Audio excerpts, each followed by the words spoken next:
Yo, what is up, guys? Welcome back to the channel. Today, we ain't talking about gaming or pranks. We are diving into a story that is so wild, so gritty and so American you're gonna think I made it up. But I swear on everything, this is the real deal. This is the story of a dude they used to call Gutter Mike. And no, not because he was good at bowling, because he literally lived in a gutter.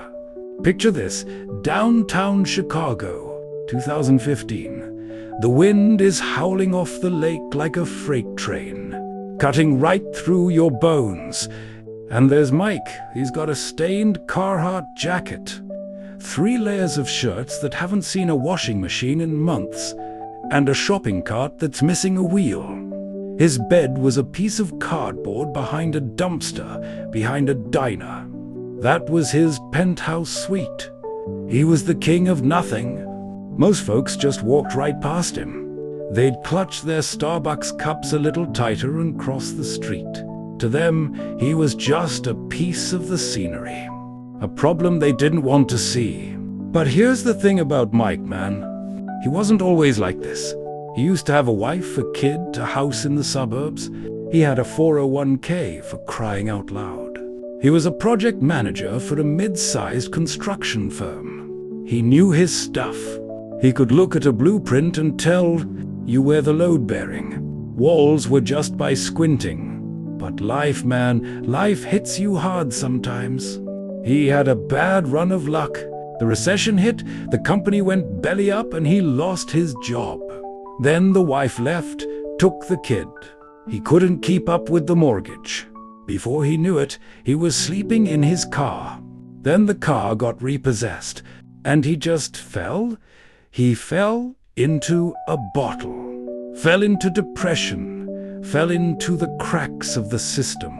It happened so fast, you don't even see it coming. So there he was, Gutter Mike, a guy who used to manage million-dollar projects was now begging for loose, changed by a cheap tall boy.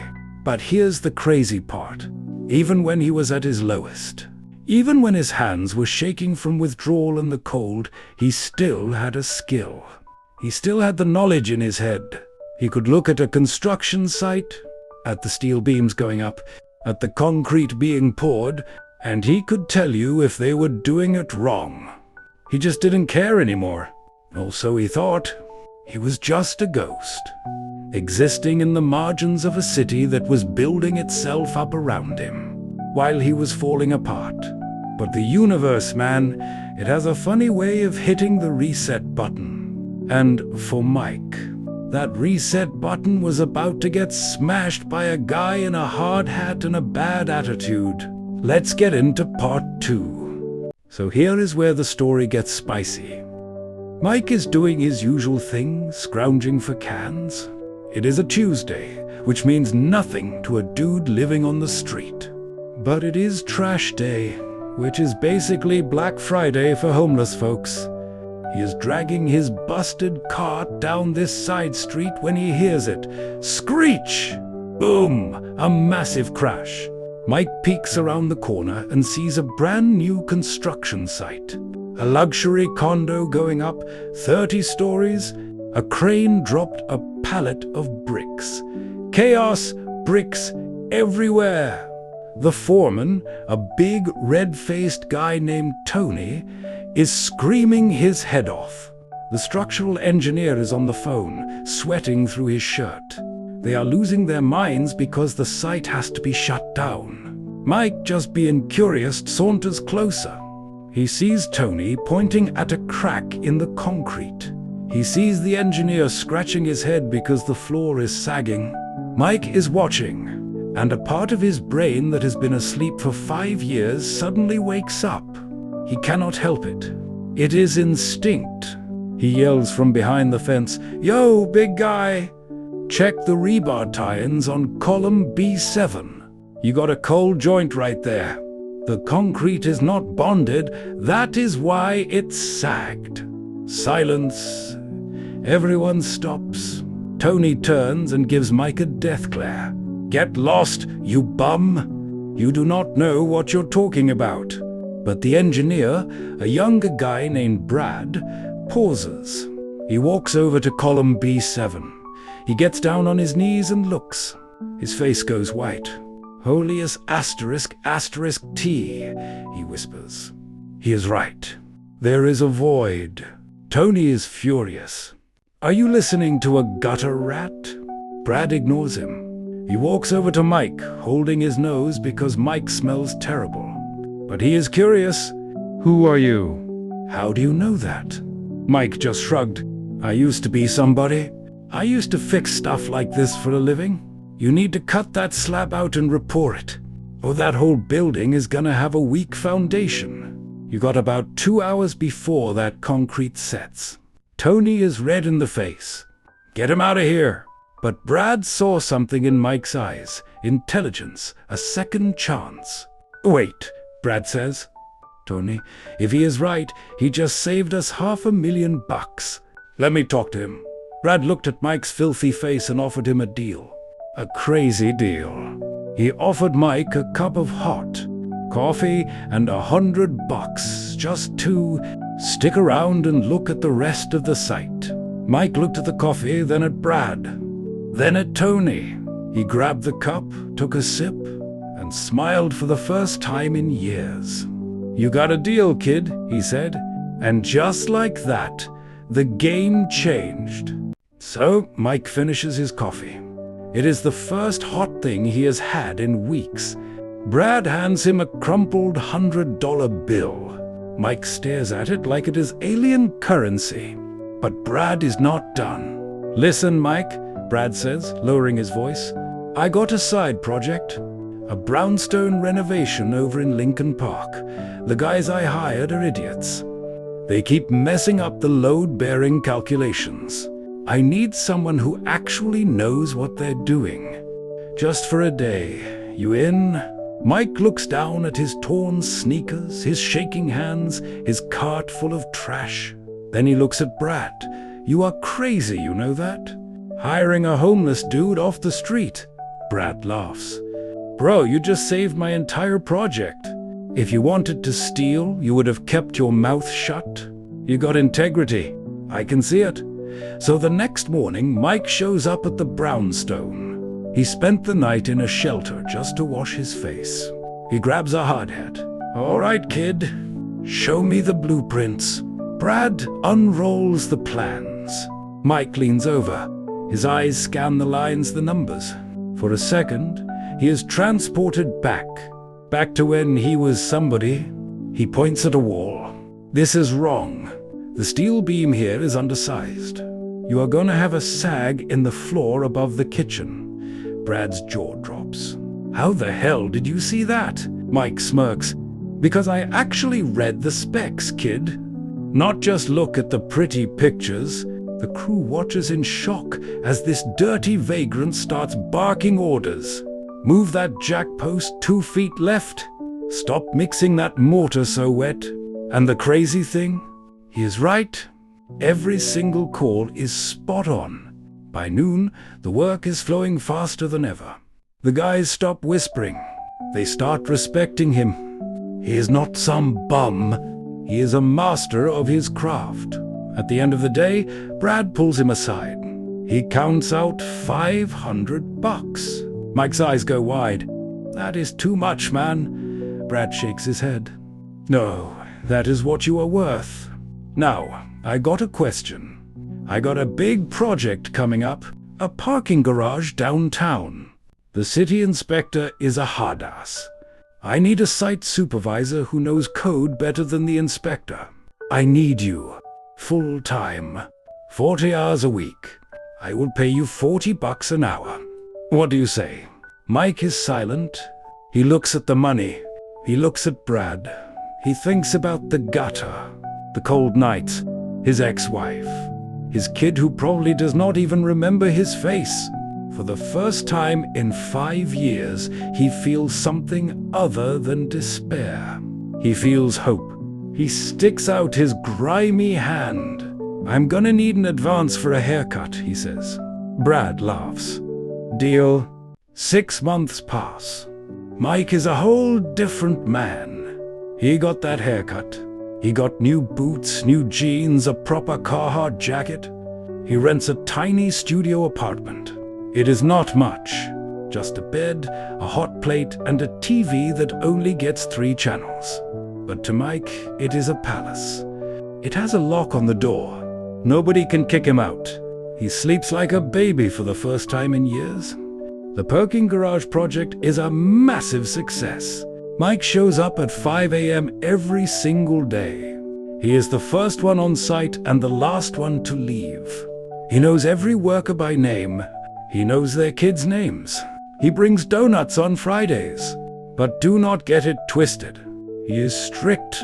If someone is cutting corners, he shuts it down immediately. He yells, he curses, he throws hard hats. But he never humiliates anyone. He teaches them. He shows them the right way to tie rebar, the right way to pour concrete. The city inspector comes by for a random check. He expects to find violations. But he walks the site with Mike, and his clipboard stays empty. He tries to find a crack, a gap, a loose bolt. Nothing. Who runs this place?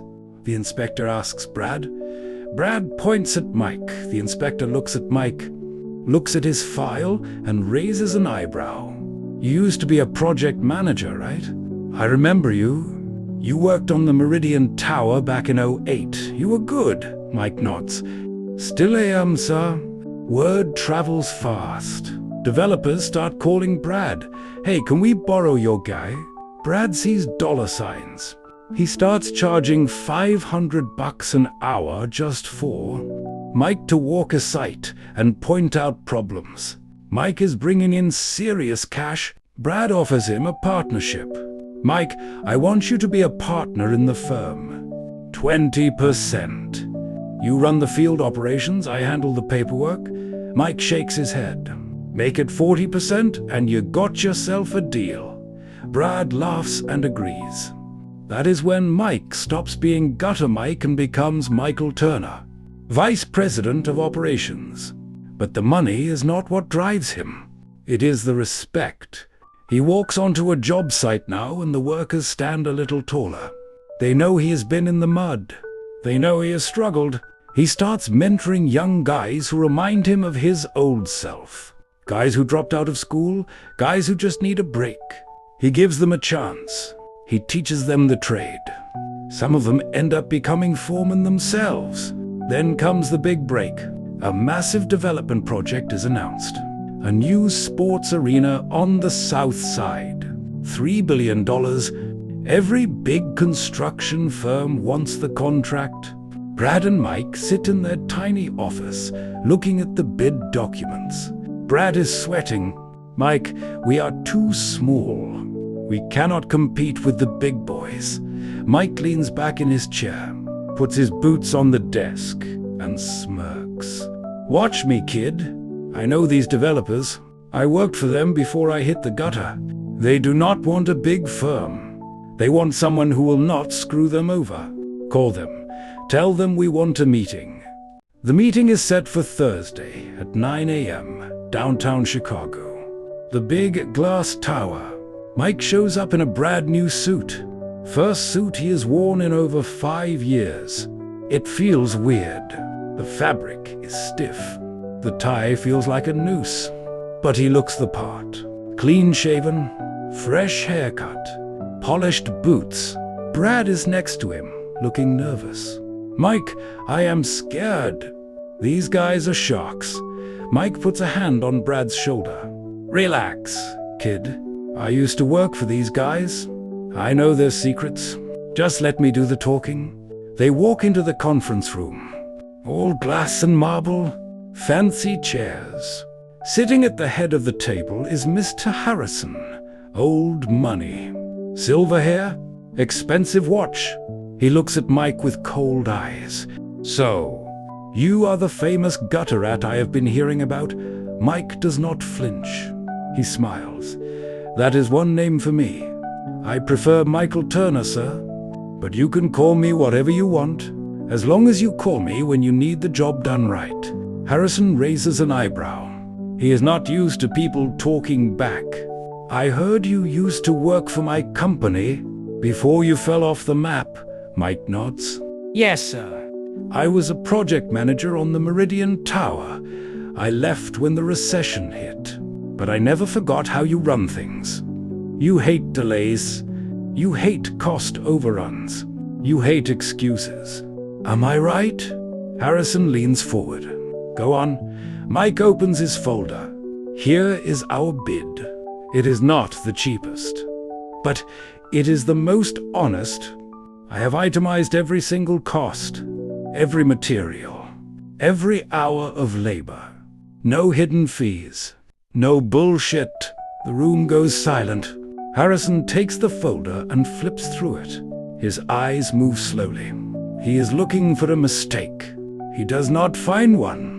This is thorough, he admits. Mike leans in. Mr. Harrison, I have been on both sides of the fence.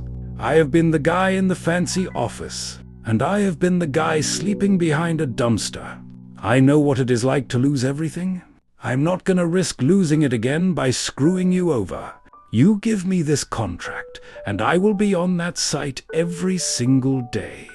Your arena will be finished on time, on budget, and it will be perfect. There is a long pause. Harrison looks at Brad, then back at Mike. You got guts, Turner. I will give you that. But guts do not build skyscrapers. Experience does. Mike stands up. He walks to the window and points at the skyline. See that building with the green roof? I built that. See that bridge? I managed the concrete pour. I have been out of the game, yes, but I never forgot how to play. And I got something those big firms do not have. I got something to prove. Harrison looks at his team. They are nodding. He looks back at Mike. All right, Turner. You got one shot. Do not make me regret this. Mike shakes his hand firmly. You will not regret it, sir. I promise you that. Brad is jumping with joy in the hallway. Mike, we got it. Mike just lights a cigarette and smiles. This is just the beginning, kid. Just the beginning. The arena project is a monster. $3 billion, thousands of workers, hundreds of subcontractors. Mike is running the whole show. He is on site at 4 a.m. every morning. He does not leave until midnight. He eats cold pizza standing up. He drinks coffee like it is water. He sleeps in his truck sometimes. The pressure is insane. Every single day, there is a new problem. A steel shipment is late. A union rep is complaining. The weather is not cooperating, but Mike does not crack. He has been through worse. The first few months are brutal. The foundation has to be perfect. Mike is down in the mud with the workers. He is knee-deep in concrete, holding rebar, yelling instructions. The workers respect the hell out of him. They see a boss who is not afraid to get his hands dirty. They see a boss who knows their names. They see a boss who has been where they are. Mike brings in food trucks for the night shifts. He pays for daycare for single mums on the crew. He is not just building an arena. He is building a family. Then comes the crisis. 6 months in, a massive retaining wall starts to shift. This is bad, real bad.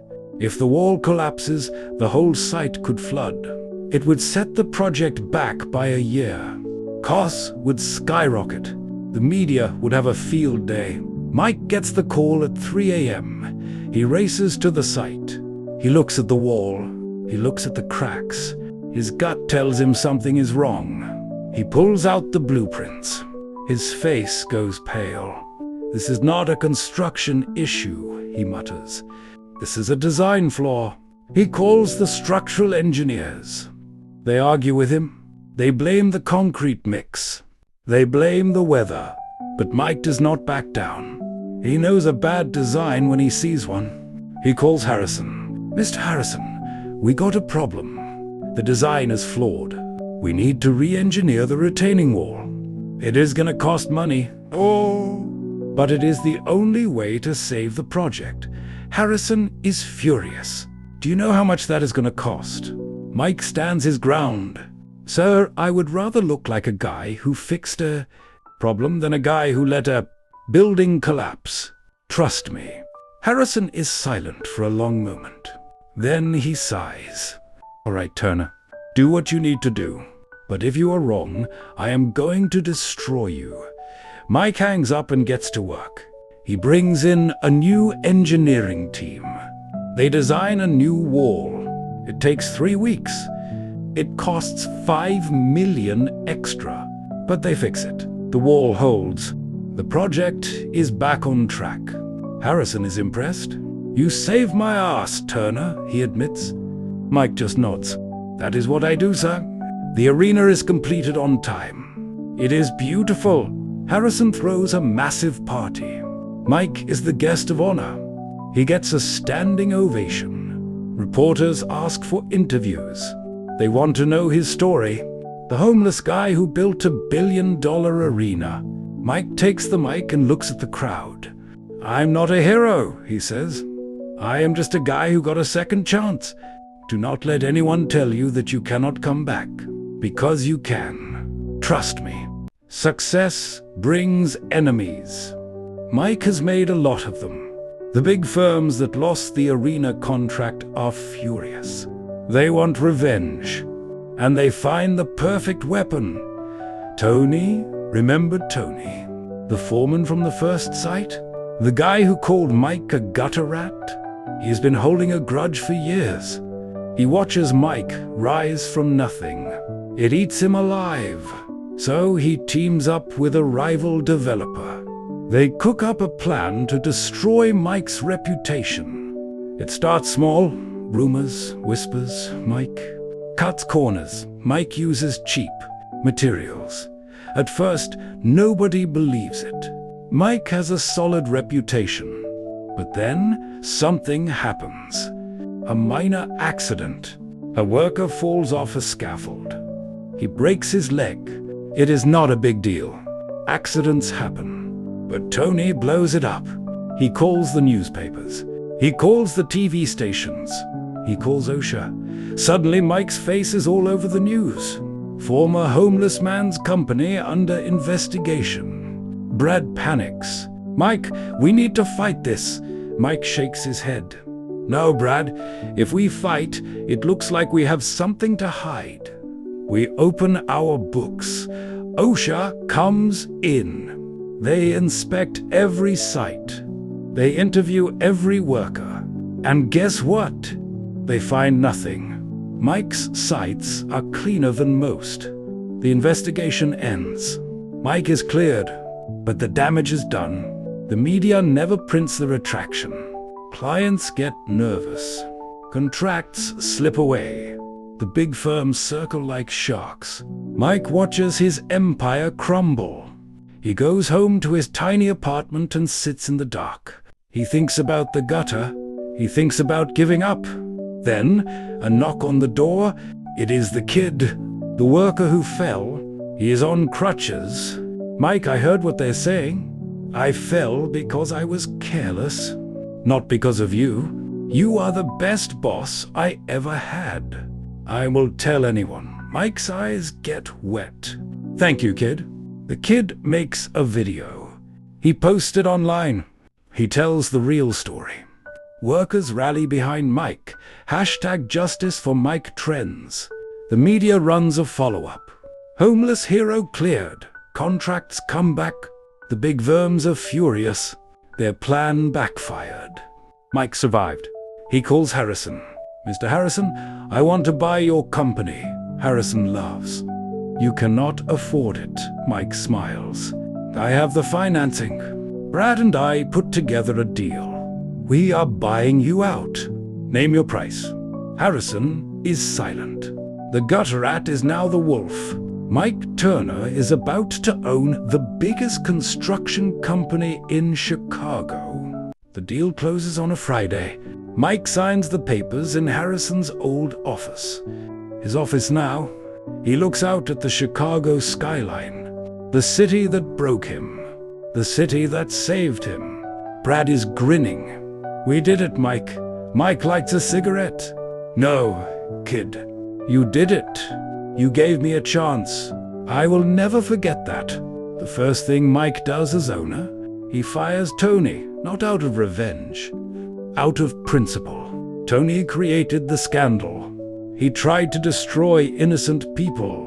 Mike calls him in. Tony is sweating. Mike looks at him coldly. Tony, you tried to ruin my life. But I am not gonna sue you. I am just gonna let you walk out that door.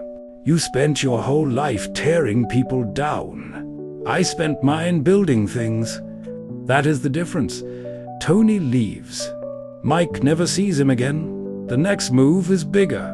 Mike creates a foundation.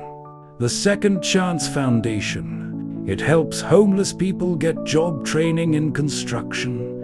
It provides housing, food, and education. Mike personally funds it. He goes to shelters.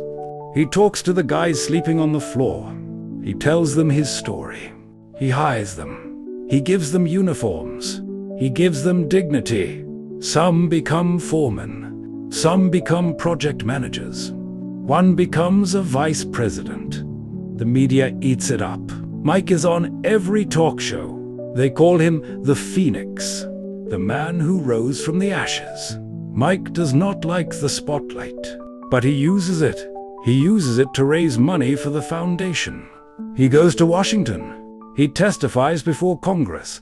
He tells them the system is broken. He tells them people need a hand up, not a handout. The politicians listen. They pass new legislation. Mike is changing the world, but Mike never forgets where he came from. Every year, on the anniversary of the day Brad found him, he goes back to that dumpster. He stands there for a moment. He remembers the cold, the hunger, the loneliness. He remembers being invisible. Then he buys a hot meal for every homeless person on that block. He does it every year. He never misses. 5 years later, Mike is in his office. He is rich. He is powerful. He is respected. He has everything he lost and more. There is a knock. It is his ex-wife. She looks older, softer. She has his son with her. The kid is a teenager now. Mike stands up. His heart is pounding. What are you doing here? She looks at the floor. Our son wants to meet you. He wants to know his father. Mike looks at the boy. The boy looks back. Mike smiles and opens his arms. Come here, kid. I got a lot of stories to tell you. The story ends where it began, in Chicago. But Mike is not in the gutter anymore. He's on top of the world, and he built it all with his own 2 hands.